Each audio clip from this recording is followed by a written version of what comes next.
not sure. Hello. I'm not sure that clock is correct. Really? He says we're good to start. You can. Huh? There was like no traffic tonight, which is really unusual. We got the call this meeting to order for January. First order of business is the approval of December's meeting minutes. Do I have a motion to approve?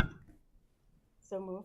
I have one teeny tiny change on page 9 where I congratulate Chair Mason for her leadership. I'm serving on the Environmental Advisory Board, not servicing. We could change that to where it says serving. Okay. With that change, I move it be adopted. Any other discussion? Concerns? Okay. So I'll we second. need to vote on that, or do we have a second? Second. I'll I have a second. second, thank you. And then, so now we vote on it. All in favor, say aye. Aye. Thank you. Next is announcements on the environmental program updates.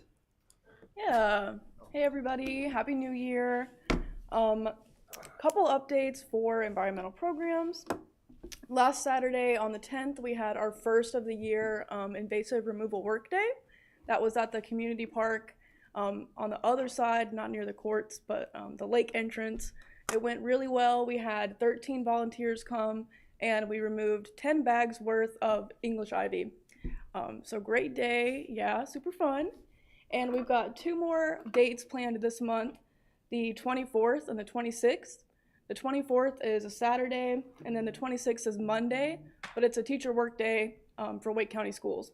So hoping to have a lot of students come out that day, and they're both 10 to 12. And you can register if you're watching online through our volunteer portal on our webpage. There's a link at the very bottom. It's the invasive removal date one. You click on it, and then both dates are under that new window. So easy to find on our webpage.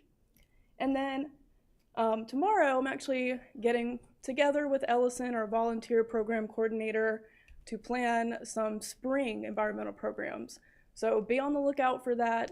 It's going to be in the Parks and Rec programming guide, and then also probably through our volunteer portal online and our environmental leadership webpage. So be on the lookout for that. Lots of programming coming up in the spring and summer. Is there a minimum age for volunteering?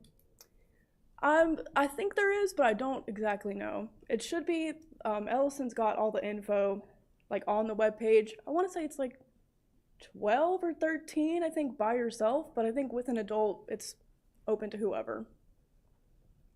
And Nora, did you all use any herbicide on the ivy? No, we were just removing, just hand pulling everything. Okay, are they going to go like monitor that area? Because it probably is going to come back. Yeah, we're gonna, throughout the year, we'll be going back to those same spots. So we'll be monitoring, but if we can get the right, like licenses to use those herbicides, yeah, I would love to do that. I can talk to the high school group that we work with. I'll talk to them about that. And this is, so since it's Town of Apex property, I wonder because the guys who do the utility line maintenance probably have a license as well. Yeah. I don't know if that would be appropriate to coordinate with them. Yeah, I could look into that. Nope, that's a good idea. That's it. That's all I had for announcements or updates. Anyone else have questions for Nora? Thank you, Nora. Yeah. Next is the open discussion on the tree canopy subcommittee updates. Yeah, I'll go ahead and jump back into that.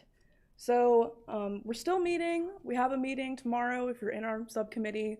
It's at the Mason Street building, 3 to 4, right? Right about that? Okay. And I know we told the board we were thinking that we were going to present in February, but now I think it's going to be moved back a little bit. So we'll probably end up presenting April or May-ish to, I think, the directors first and then to council. So that's still being planned. That's in the works. It's just going to be a little bit later than we thought now. And then I also wanted to say, before we end up doing that presentation, we will come back before you guys, before the board, and present on what we have and take any recommendations or updates you might have, and then we'll do the presentation. So that's still in the works, and we're still meeting. And then I'll just go ahead and jump next into, it's not a busy meeting schedule today, so I figured if we want to start, we can talk about EarthFest planning. I know I emailed Alan our supply list, but if I thought we could talk about, you know, who wants to attend, if we want to do shifts again, any activities we're thinking about at the table. I'll let you guys kind of discuss that, and I can take notes. We should definitely do shifts again. Yeah. So it's and correct me if I'm misremembering, it's a 4-hour event, usually from noon to 4, right? Yeah. Yeah. Yep. And just in the past, we have done shifts. I think we definitely need 2 people at least at the table. And I think we had just 1-hour shifts, but then the people who are, or you could help set up and break down. But usually it worked well. The people who are doing the first shift would help set up and then break down the stuff. So setting up involves typically, well, things will be a little bit different this year. I guess we'll have to coordinate. So the canopy and the table and all that will be probably at planning. Yeah, it'll live in our little shed in our parking lot. So we'll have to figure out a way to get it over to town hall. Yeah, previously the stormwater folks, when they had it at their building, they just drop it right off at our spot. But this year I think it's going to be different. So whoever's on setup is going to have to help with that. So it's getting the canopy over the table, the giveaway items, and then set it up at our spot. And then, Which I'll be there in the morning too. I mean, I'll have to be there to open the shed. But I don't want to promise myself for too much because I think I'll also be running around and helping to do some other activities that day. So I'm sure I can help set up, but then I might not be there like the whole time at the tent. Just throwing that out there. I would say 2 is the minimum number of people we need. It does get busy at times, and it's helpful if we have more than just 2. Yeah, and if someone needs like a restroom break or something. yeah, I would say You don't leave then we're not leaving the table, you know. unattended, yeah. What's the date of it again? April 25th, it's the Saturday.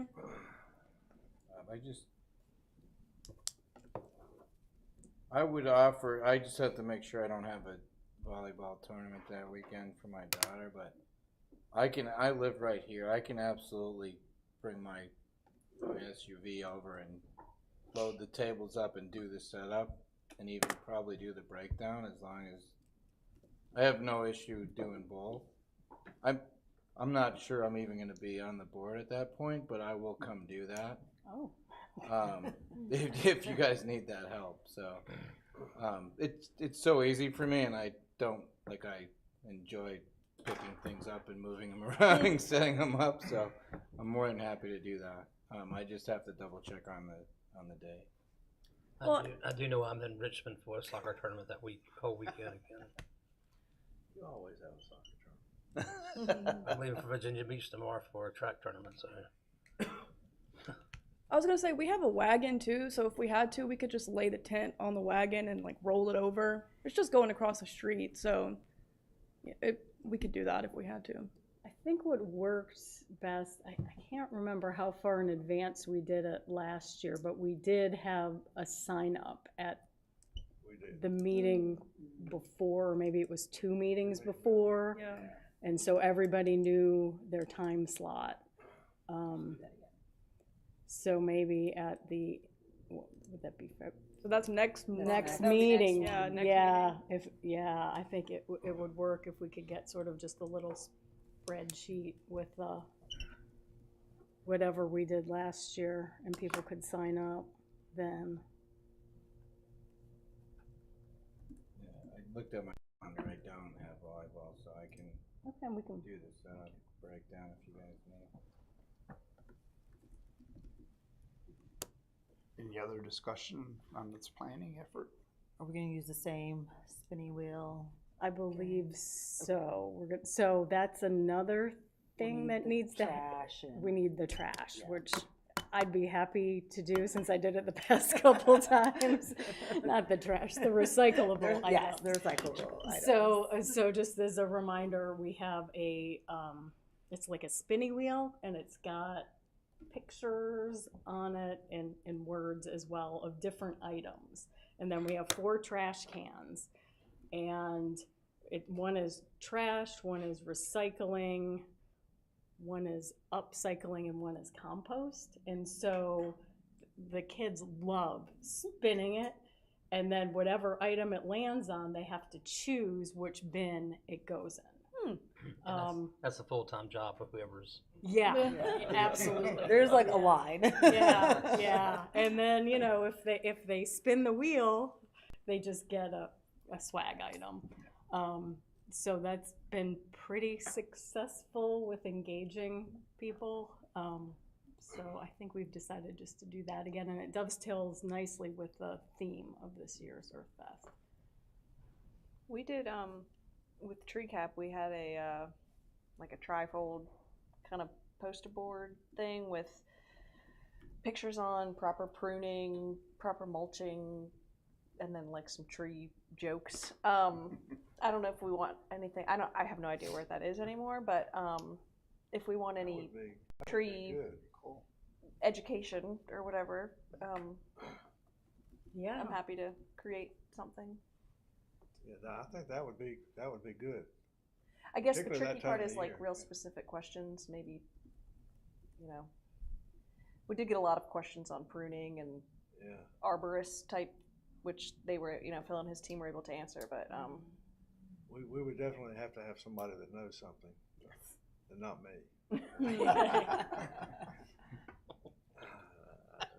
And you say you don't know what happened, the fate of the existing trifold? I don't. I could email Philip, but I don't know. I can message Philip too. And he usually attends Earth Day, so even if someone had a question, we could just direct them to his booth. Oh, they'll have a separate one. They probably will. Okay. Yeah. Last year he was out of town, so I don't know what they ended up doing, but I'm assuming that they'll have a separate area. Okay. Yeah, because his team, like, I think there were maybe 1 or 2 other guys that were arborists or working on their certification, and they did shifts too, so they rotated, and there was always at least one to answer questions. And might be worth chatting with them and seeing. Any other questions?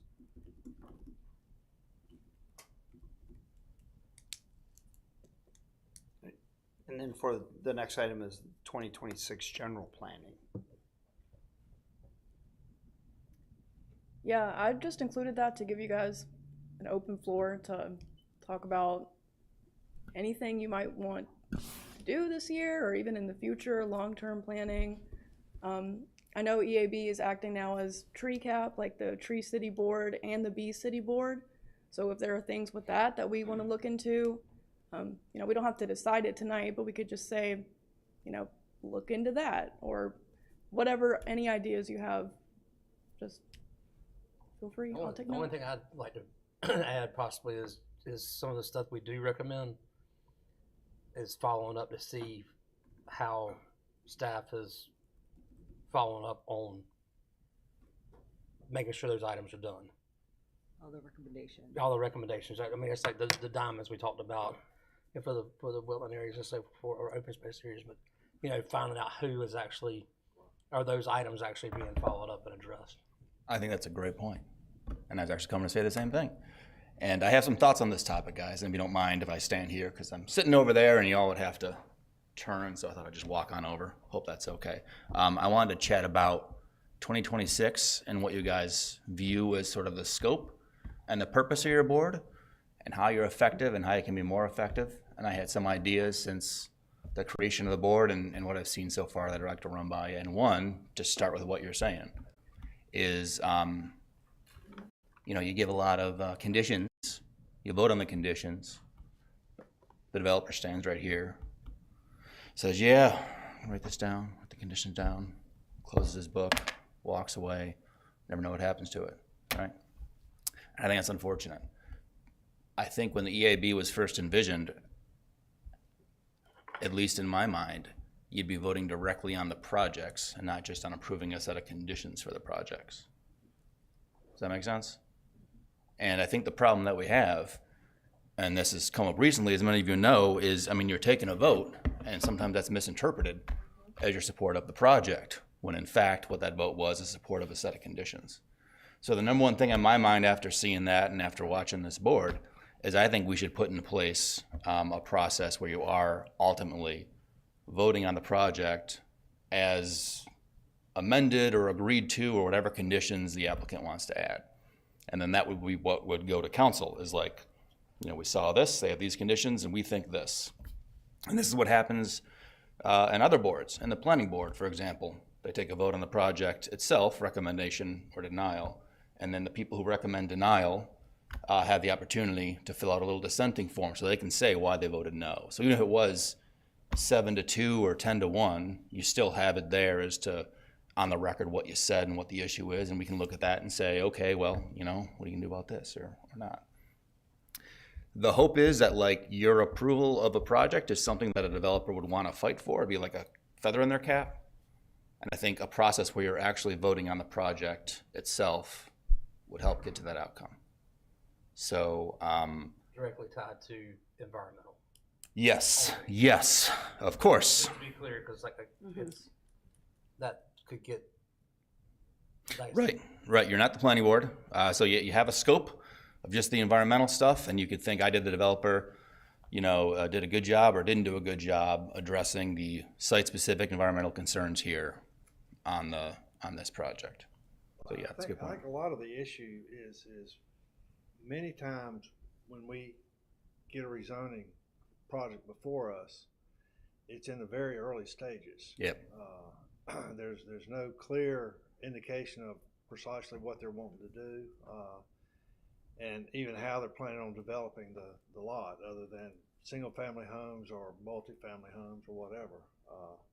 So it's a little hard for us to try to provide specific recommendations on a project. Haven't we moved it around I've in time? said it plenty of times where it's like, It's we'll get further down the road now, but it still is pretty early in the process. So the balance there is, and so get one thought real quick, is there's a trick, because if you come in too late, the project solidifies to the point where the applicant can't or won't make any changes. It's like, we're going to get to approval tomorrow. And we see this at the board table and the council all the time. It's like, we want to add a condition where Bill Jensen's famous for asking for solar panels.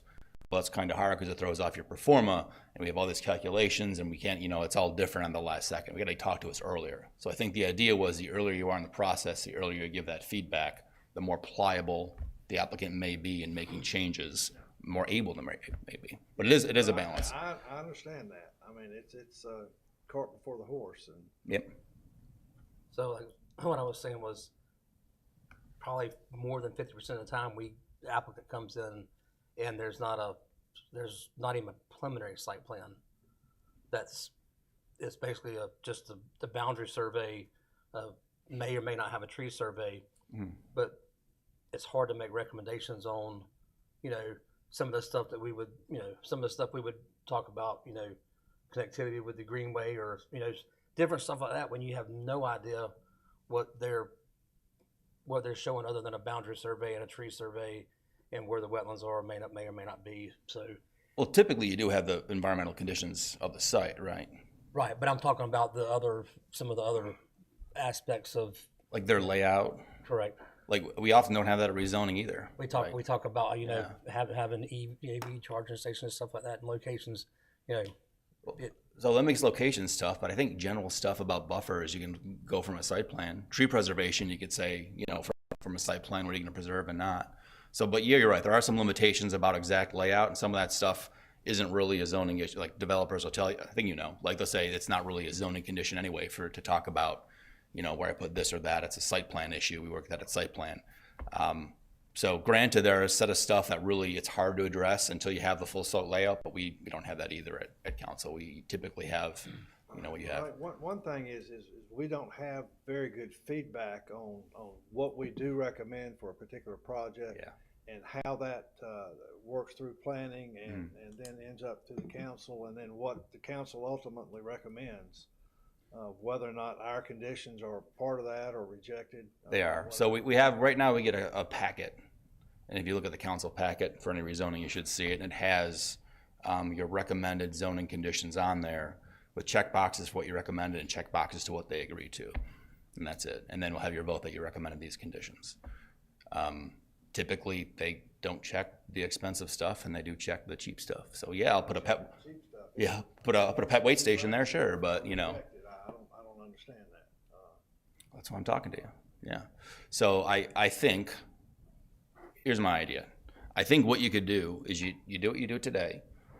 You make your recommendations, you adopt them, and then after the meeting, you follow up with them and say, hey, write us a letter, respond to this. Tell us what you think. We meet again in a month. You got 4 weeks to draft a response. And then in that next meeting, you'll have their response to your recommended questions, or your recommended conditions, sorry. You already got the presentation, you don't need to do the whole thing again. And at that point, you can just take a vote based on the information you have and what they've committed to doing, whether to recommend approval or denial. And that's what I think should go in the council packet. And the people who... Is that not gonna require a change in the overall process? Because I mean, the way it's always been, they come before us one time and we're done. Yeah. We're out. Well, I mean, they don't have to write you back. You could just vote based on what you know. I think that will inspire them to write you a letter at the very least. You can invite them back if you want, but you can do whatever you want. You're a board, I think, I guess my approach is a little different than other people, but like, you're empowered to use your First Amendment rights to say whatever you want. You can't force anyone to listen to you, but you certainly could say you approve or don't approve of it, and you could write that down on a piece of paper and we can read it. So I don't think it requires any change at all for you to say whatever you want. You could write in there, I think Terry's a jerk. Vote on it, approve it. It's fine, right? Like, it's just a matter of using your voice as a board, passing a resolution, whatever you want to call it, and making it part of the staff report and then putting it forward. And this is something I've called for, and everyone just kind of looks at me like, okay, sure. But you guys are the ones who have to make it happen, and I would encourage you to do that. I think it's a great idea. So. One other thing that I think would be helpful is for the developer to provide a more concise environmental summary of the environmental conditions that exist on the ground. Is it 100% tree canopy? Is it all pine trees? Is it all hardwood trees? They sort of show us where our streams are, where the streams are. Sometimes they're not even sure. Right, but I mean, but like,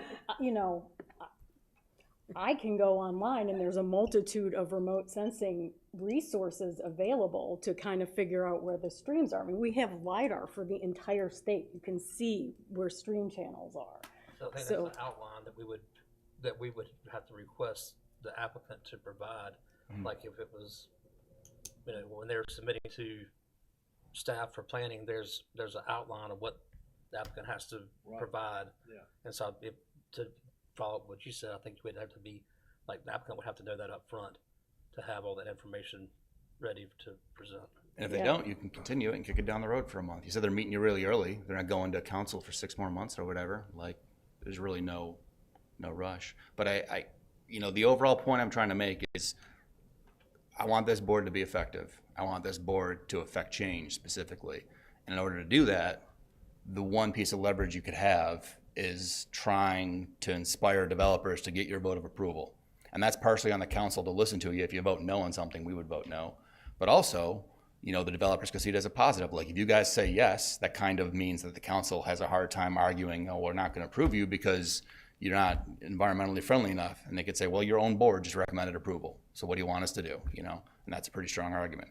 So making that approval something that is sought after would give you leverage to ask more information and receive it and make these recommendations and hopefully make you guys feel like you could affect more change. So that was kind of my first big thought. And I think the way you would do it, like I said, you don't need my permission or anyone's permission to say anything else you want.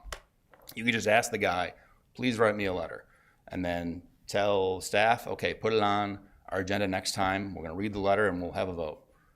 And if he didn't write you a letter, you can just still have the vote and just say, okay, well, based on what he said, I'm not in favor of it then. And then do that once or twice, and maybe they'll start writing you letters, you know? And then if they start getting turned down because you guys are voting no, then they'll start coming back to you and trying to get your approval. The whole idea was to offload some of the environmental discussions we're having at the board table at the last moment with council to earlier in the process with a set of citizens who are interested and experts in this stuff to make sure those conversations happen, make those changes happen, so developers felt like they were being blindsided at the last second. So we're like, okay, we'll do this early. And it doesn't really matter when it is, but that's the whole idea, is to have these conversations earlier, longer time getting a response. I think probably more important than just rezoning changes would be making changes to the UDO and to. Oh man, you are just in my head today. Well, I guess it was you the first time, because that was the second thing that I had. Yeah. Yeah, the lighting thing, right? Yep. And we're looking at stuff too, but you know, getting involved in that means less work for us and less work for y'all down the road, I think. Yeah, and again, like, so that was the second thing I had to talk to you about, and I didn't pre-plan this with these guys at all. It's actually what I had on my list. And I think, Suzanne, we talked about this at some point too. Like, you know, what should this board do? How can you be a positive force for change? And yeah, rezoning is developers. We just talked about that. The other thing, like you said, is the actual UDO that we have. What's great about the UDO is when something is codified in the UDO, we don't have to ask for it anymore. It just happens. It's automatic. Staff will make sure it happens or it won't even get approved, right? It's law. And you guys have the ability to initiate, not pass, but initiate UDO changes. And we very much want you to do that. We think it's amazing that when you find an issue and dig into it and find something cool, propose a UDO amendment, and then once it's ready in a form that can go through the regular process, it would go to planning board and then town council is a statutory way it goes through. And to me, that was kind of, could be accomplished through the subcommittees for a little bit. We get people on the board who are interested in a certain topic, and you get together, you research what other towns are doing, you dig in, and you try to write and change Apex's laws to adopt what would be best practices, you know, or think of something novel if you want. And, you know, I definitely would encourage that. And that's something you want to see from a lot of our boards, is to be more active boards, you know, to be, people aren't going to want to serve on these boards if all they feel like you're doing, no offense, is deciding what kind of keychain to buy for EarthFest next week. You want to affect stuff and you want to change stuff. And modifying the UDO is one of the most dramatic ways you can do it, because it doesn't affect one project, it affects every project forever. So I agree, and I'd encourage you guys to form subcommittees to explore UDO amendments you think Apex should do. And I think the best way to do that is to look at prior art from other towns. If someone else has a better practice than us, we should look at adopting it in Apex and see if it works here. That's the easiest way, because pretty soon when you write UDO amendments, you run into lawyers really, really quick.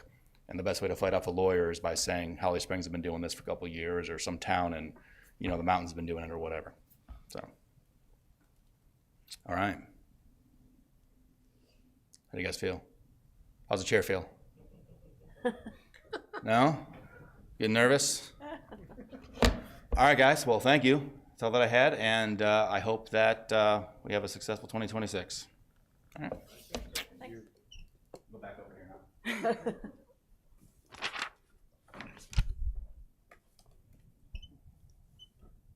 So before we go further, for the general planning, I think we should take a look at that ourselves individually and come up with some ideas what we want to do and move forward with before February, if that makes sense, and get them on the agenda so we can discuss it and move forward with them. Does that sound reasonable, or unless you want to spend all night and we can knock out some goals now? What were some of the, did you do this planning last year? So this time last year, did you look ahead to 25? We did not, no. Okay. Cause I was gonna ask we had a big, like what came up last year and yeah. how you structured. Like, do we look at it as quarters? Do we look at it as initiatives? Do we, like? So last year we didn't have Nora on board, so we were sort of like free form wheeling and dealing. So it was a different, so we didn't do a whole lot of planning. We were just trying to keep up with the rezonings. One thing I would recommend is perhaps revisiting the zoning conditions Okay. at least once a year to see if others need to go on, or maybe are there some things that would be suited for a UDO amendment?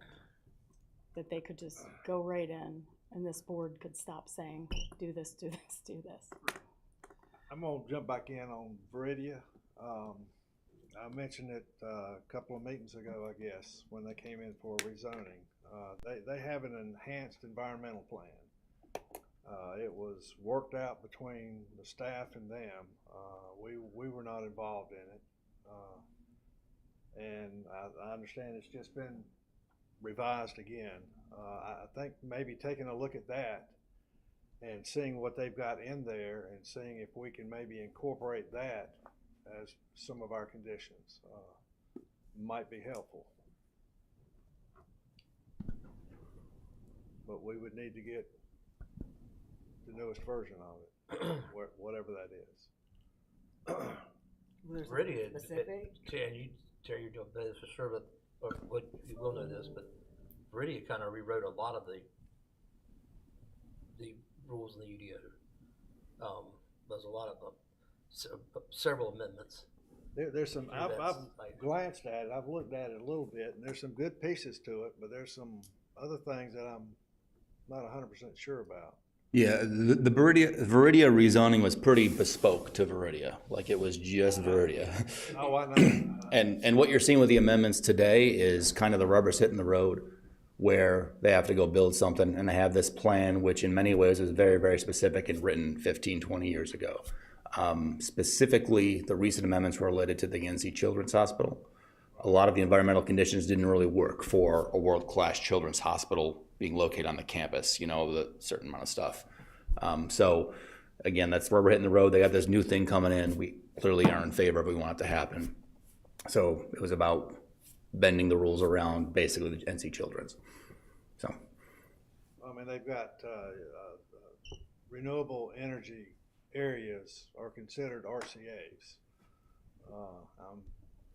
I think that's in the UDO now, isn't it? I think that was Bill's thing. The way it was written, it didn't look like it was in the UDO at this point. I don't know.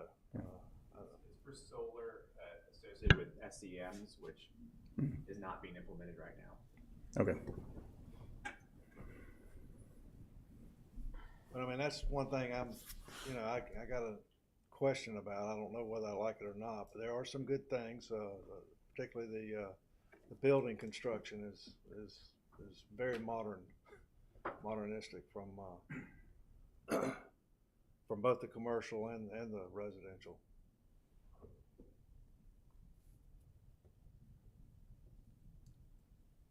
But it would be good if we could all see it and maybe take advantage of what they've done and maybe apply it elsewhere.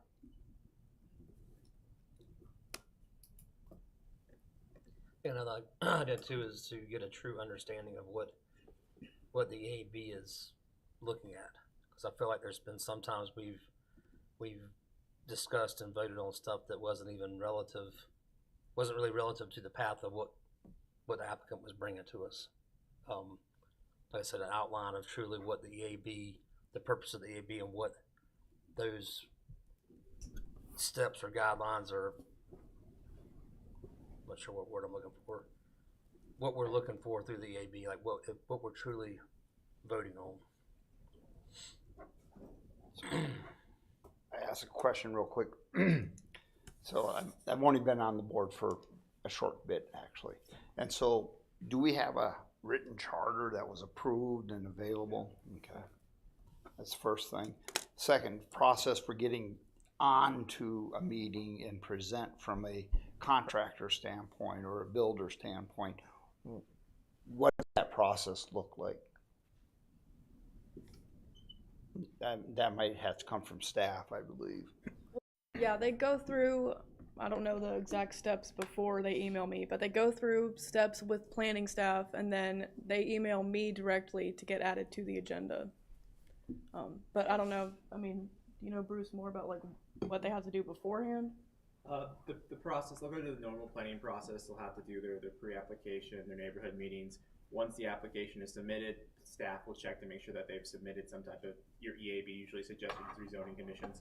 They'll have to select from that list what they want to propose initially before they go set a meeting with you. After that point, the meeting's set with Nora, and then they appear before you guys eventually. So is there ways to add things to the checklist they're using? Yes, Suzanne mentioned that, reviewing that yearly. They just did that this last summer. They did review and made some changes. And I want to say, like, Chair, like, you control the agenda. Like, that's what being chair means. You can put whatever you want on the agenda. Put a pizza party on the agenda, you know? Like, it's your meeting. That's why you were elected chair, is you get to decide. So if you want to put a developer on there, you ask him, say, do you want to come? He says, yeah, and you say, okay, great, put it on the agenda.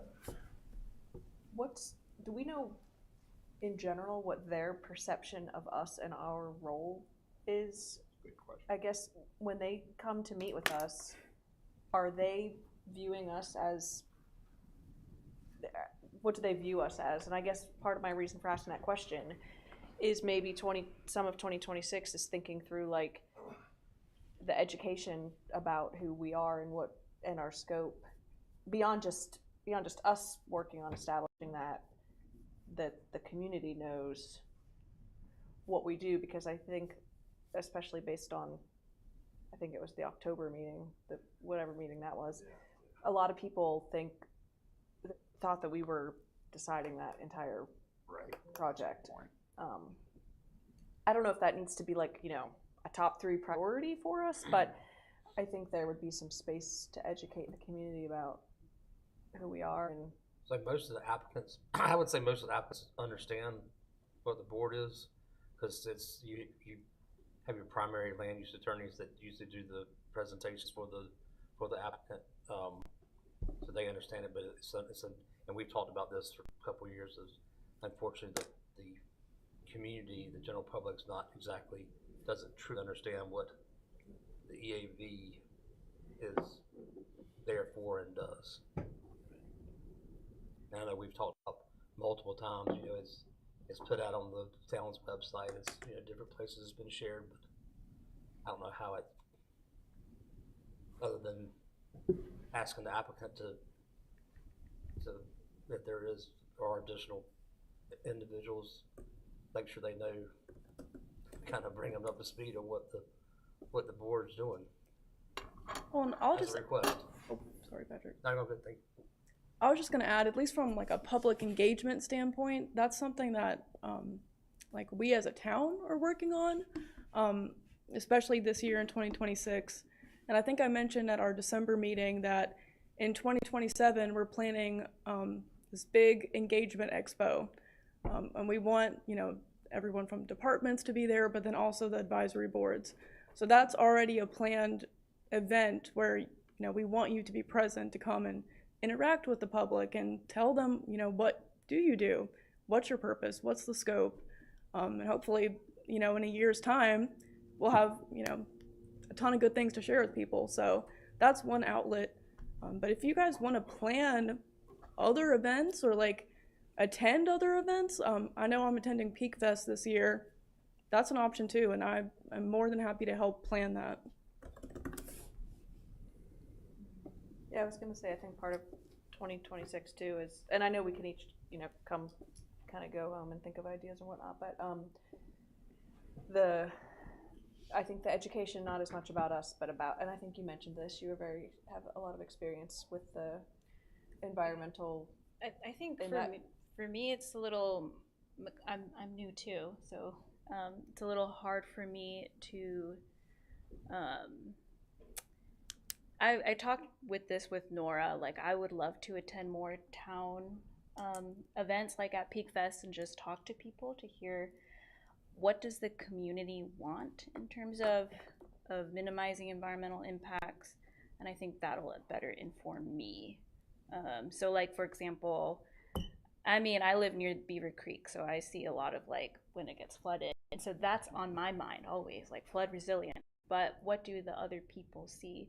And so I think that'll inform me more on, okay, which are the priorities in terms of amending stuff. Yeah, just survey for information. Earthfest. So we could do that again. I think Mhm. that's something that we probably need to do every year. Yeah. is- Yeah. is do a survey, at least see whether things have changed or not. 'Cause I think canopies were a big issue last year. Definitely. In all shapes and forms. So Yeah, I think the But, results of it's- that could inform some like outbound engagement strategies. Right. So instead of just who's coming to us, like where are we going? What like how are we getting out? What's the strategy for that? Has there been any social media posts about EAB at all? Not specifically, not that I'm aware of, at least. Yeah, I'm not sure. I mean, I know that you guys are included in posts, like when we had a big Earthfest post last year, like you guys were present in the pictures, but I don't know if there's been a specific post. So that might be a good idea for you know, all of our advisory boards is, you know, meet the EAB or meet the, you know, planning board. I feel like the town had done something a while back. Like a They one-off. might have. Or like you could do Probably like a, one-off, did you yeah. know this is what EAB does? Or for each board, like maybe like a slide or something post. That's a good idea. We do That would- that when we're recruiting for positions, but as often as what you're maybe thinking of, we do not. But it's something it's feedback we can take back. But when we're recruiting for positions, obviously that's a question. What is EAB? How do I serve? What are they doing? So we are doing some of that education and outreach when we're recruiting for new applicants. Because I just wonder, like, if there's a group of people who really want to learn about the correct way to prune a tree or stream maintenance, you know, whatever. I think you had mentioned you've done a few projects before. Like, if people are interested in that, we could participate in that, and they might not even know that that's. But I think that goes back to like expanding programming within the town of Apex. So like, for example, I used to. Which I think we can propose. I think. Like City of Raleigh, they do like water resources, like stormwater awards or whatnot. Like people that are already doing like good work, businesses or homeowners, and I don't know what the exact process, but like that's through like water resources or whatnot. So that would be a matter of expanding programming within the town of Apex, and then that goes into who's going to manage all of that. So. I would just say I see a whole lot of posts from the mayor on LinkedIn, Facebook. He's all over the place. I don't know how the algorithm on my phone works, but I looked at a couple of them. I'm seeing the mayor on there every day. Dude, he's at Chick-fil-A. He's doing X, Y, Z. If in terms of social media posting to get stuff out there, I think he's a very well-known source. If you could get him to do a couple of his, I don't know if it's Instagram that he starts with, but people are looking at that, and he's a pretty interesting guy. You get him talking about you, want to use there with him, kind of walking around somewhere in the town. It's just a thought on a good way to get that out there. It creates interest. So, Or maybe invite the mayor to the cleanup that was done. You know, Yeah. then he can do a Instagram post there or something. I mean, that's. he's all over the place. On Oh yeah, social that's, media. no doubt. Well, I think one thing that we haven't focused on yet is what the duties of Bee City and Tree Cap were and what we should be doing to incorporate that in what we're doing now. So I think we need to take a good look at that and see what's going on. What do we need to do to affect that and push that forward?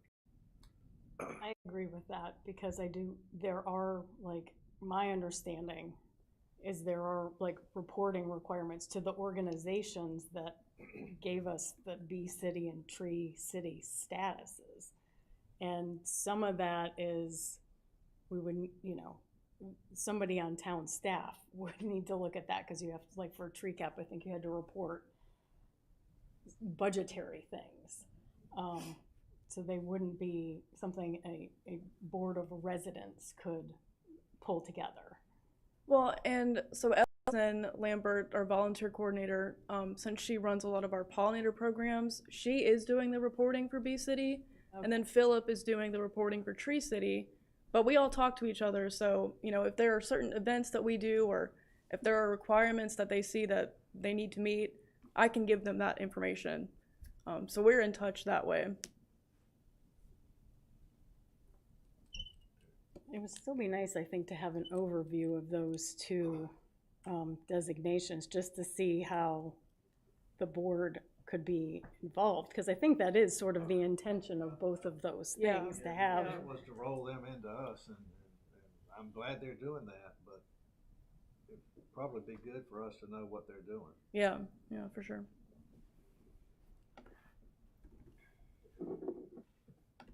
Do you remember what happened to the idea about us voting on or giving awards to certain trees? We talked about that. So that is a recommendation that the subcommittee put on our list as a possible thing that the town could do.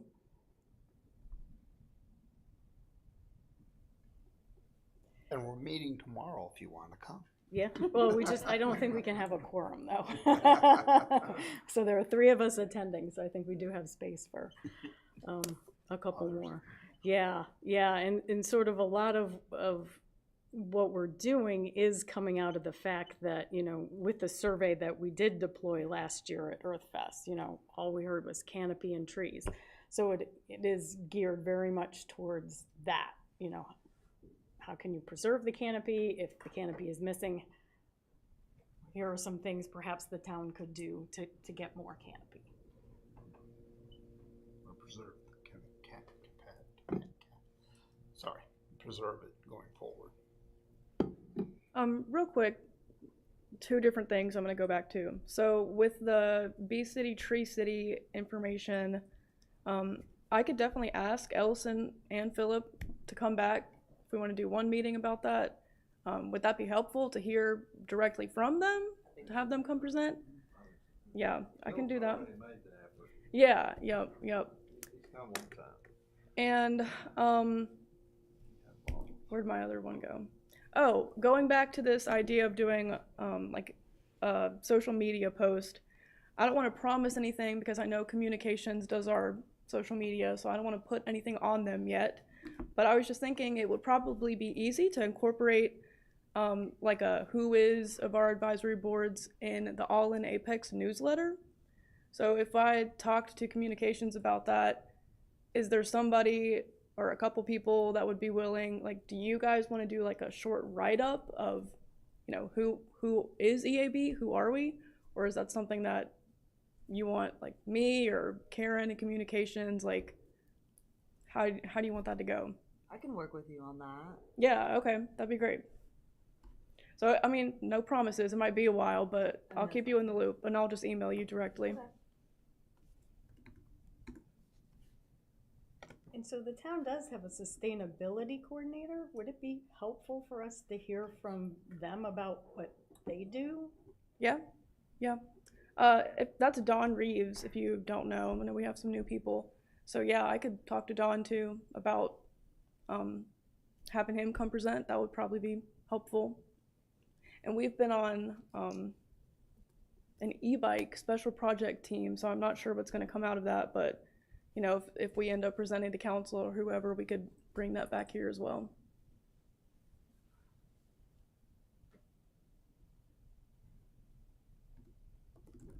Other ideas?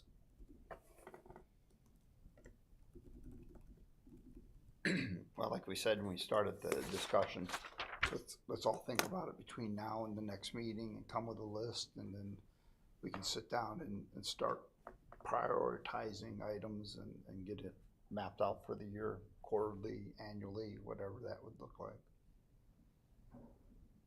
Okay. Okay. Wow. Just one more thing? Yeah, go That could ahead. be mine. So, has there been any progress on the native plant policy? Bruce? Sorry?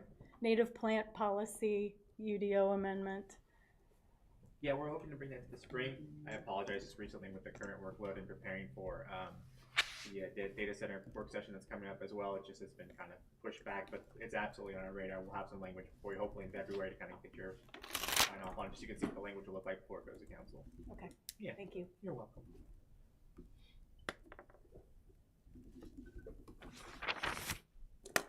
Anything else good for the board and the city of Apex?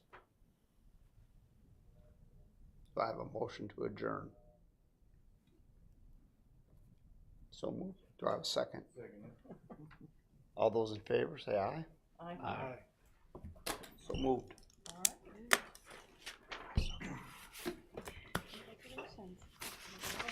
Good job. He hit the gravel.